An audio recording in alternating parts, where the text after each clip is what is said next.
කොහොමද යාළුවනේ? ඔන්න අදත් ඔයාලට තීරවිල් ටිකක් අරන් ආවා. බලමු නේද? මිරිකන්න සුදු පාටට බේරෙනවා. මොකද්ද මේ?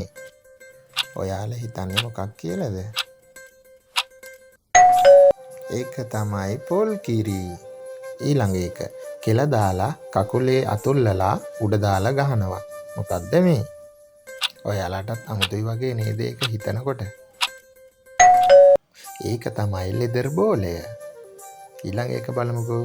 කිරි ගත්තට තනියකුත් නෙවෙයි, දිය ගත්තට ලිඳකුත් නෙවෙයි, කිස් තිබුණට ඔලු ගෙඩියකුත් නෙවෙයි. මොකක් කියලාද ඔයාලා හිතන්නේ?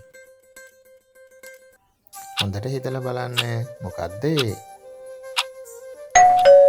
ඒක තමයි කට්ටිය පොල් ගෙඩිය. හොඳයි කට්ටිය, එහෙනම් ගිහිල්ලා එන්නම්. නිතර මේ වගේ දැනගන්න මාව subscribe කරලා තියාගන්න. like කරන්න, comment කරන්න, share කරන්නත් අමතක කරන්න එපා.